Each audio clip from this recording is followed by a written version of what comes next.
La réflexion que propose le thème du concours national de la résistance et de la déportation pour 2021-2022 porte sur les relations entre trois réalités historiques qui sont séparables, mais qui doivent être étudiées de manière commune, non séparée.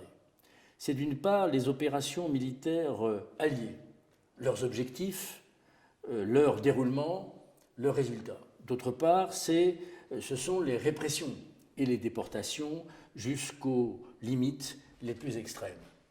Enfin, c'est la fin du régime nazi, les années 44-45, dans le contexte de la période la plus meurtrière de la Seconde Guerre mondiale. Un des points centraux de cette problématique réside dans les conséquences que les opérations militaires comportent en termes de recrudescence de la brutalisation et de la répression par les nazis, notamment sur les civils et sur les résistants. En revanche, cette fin de la guerre, ces opérations militaires ne changent rien à leur pratique d'extermination des Juifs, ce qui d'ailleurs montre, et c'est un des points intéressants de cette thématique, la centralité de la pratique exterminatoire dans la politique militaire et idéologique nazie. Pour les nazis, et depuis les origines du conflit, mais avec une intensification croissante, le conflit est idéologique et racial, continue de mener la guerre contre les Juifs jusqu'au bout. Vers l'effondrement militaire et le déchaînement de la répression, les 2 dernières années de la guerre sont meurtrières, radicalisation de la violence guerrière, politique de terreur d'est en ouest, représailles partout, et c'est le moment où Auschwitz devient l'épicentre du système concentrationnaire nazi. Alors cette réflexion, elle s'inscrit dans le cadre et dans la ligne des programmes du collège et du cycle terminal des lycées qui mettent l'accent sur l'importance des faits militaires et de leurs interactions avec les différentes formes de répression et de déportation pratiquées par l'Allemagne nazie et par ses vassaux, mais aussi, dans une certaine mesure, en termes de répression par la Russie soviétique durant la Seconde Guerre mondiale. Fidèle à la réforme du concours national de la résistance et de la déportation, cette thématique rejoint celle des 4 dernières années. Elle est à la fois adossée au programme, elle est ouverte aux apports de la recherche, avec des vues très larges sur la France et sur l'Europe. Intéressons-nous d'abord à la chronologie des années 1944-1945, que recouvre en matière de chronologie, en matière d'espace, d'interaction, d'imbrication entre la chronologie et l'espace, le fait que cette thématique concerne les années 44-45. Le thème débute en janvier 1944, ce qui permet d'inclure non seulement les convois de déportation à partir de la France, mais aussi l'ensemble, par exemple, de ce qui précède la déportation des Hongrois. La période qui va de janvier à juin 1944, c'est plutôt une forme de veillée d'armes au cours de laquelle s'intensifie la répression dans les territoires occupés. Pourquoi ? Essentiellement pour assurer les arrières de l'armée allemande.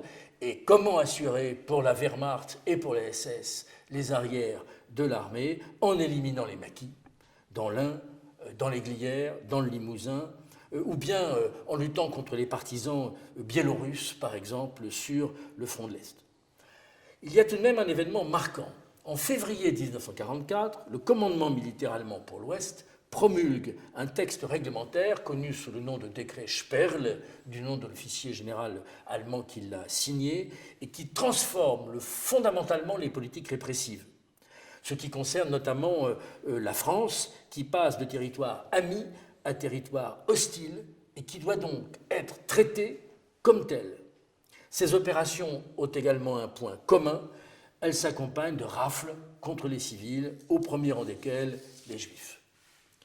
Deuxième césure, juin 1944, après le tournant bien connu de la défaite des Allemands à Stalingrad en février 1943, c'est une césure possible pour marquer ce qu'on peut appeler le commencement de la fin du conflit, avec le débarquement à l'ouest, la libération de Rome, à laquelle les Français prennent une part éminente, et l'offensive Bagration, 15 jours plus tard, 15 jours après le débarquement du 6 juin 1944. Cette opération est une opération colossale qui balaye véritablement tout le front de l'Est et qui marque le début de la marche à la victoire du côté soviétique. C'est le début de la phase finale de la guerre, à l'Est comme à l'Ouest. les conséquences des opérations militaires sur les répressions et sur les déportations sont immédiates et manifestes. Et la répression qui s'abat sur les populations est d'autant plus violente que se joue au fond le sort final de la guerre. C'est Oradour, c'est Tulle, c'est le Vercors, mais c'est aussi Varsovie, et ce sont les déportations partout. Troisième césure, alors que sont engagés des combats véritablement décisifs, les Allemands mettent en œuvre une véritable stratégie de terreur dans les territoires qui restent sous leur contrôle. La fin de l'été 1944 et l'automne qui suit marquent une troisième césure, une troisième coupure chronologique avec une retraite désormais généralisée de la Wehrmacht et l'échec de rares contre-offensives. On pensera par exemple à la bataille des Ardennes. Ces contre-offensives se traduisent par des violences et par des exactions croissantes dans les territoires concernés. La peur devient le quotidien des peuples.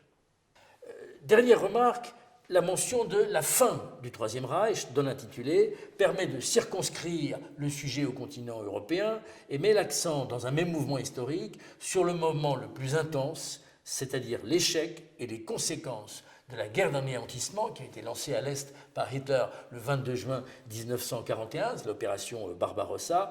Et cette opération, cette guerre d'anéantissement, qui est la guerre de Hitler, c'est sein Krieg, c'est la guerre véritablement qu'il voulait, elle ne prend fin qu'avec la chute de Hitler et la capitulation d'Allemagne le 8 mai 1945.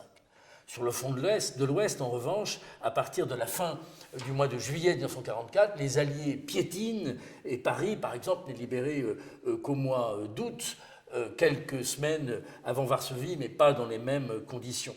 La guerre n'est donc pas terminée à Noël et des régions entières demeurent, y compris en France, sous l'occupation, c'est-à-dire sous la répression allemande. Et au fond, ce n'est qu'avec la campagne du Rhin à l'ouest et à l'est le franchissement de la Vistule que les Alliés parviennent, au terme de longs et très durs combats de janvier à mai 1945, à progresser à l'intérieur du Reich et à détruire la Wehrmacht qui se bat encore en Italie ou dans les Balkans, évidemment, y compris contre les résistants, et les conséquences pour les territoires occupés par l'Allemagne ou soumis à leurs vassaux sont terribles.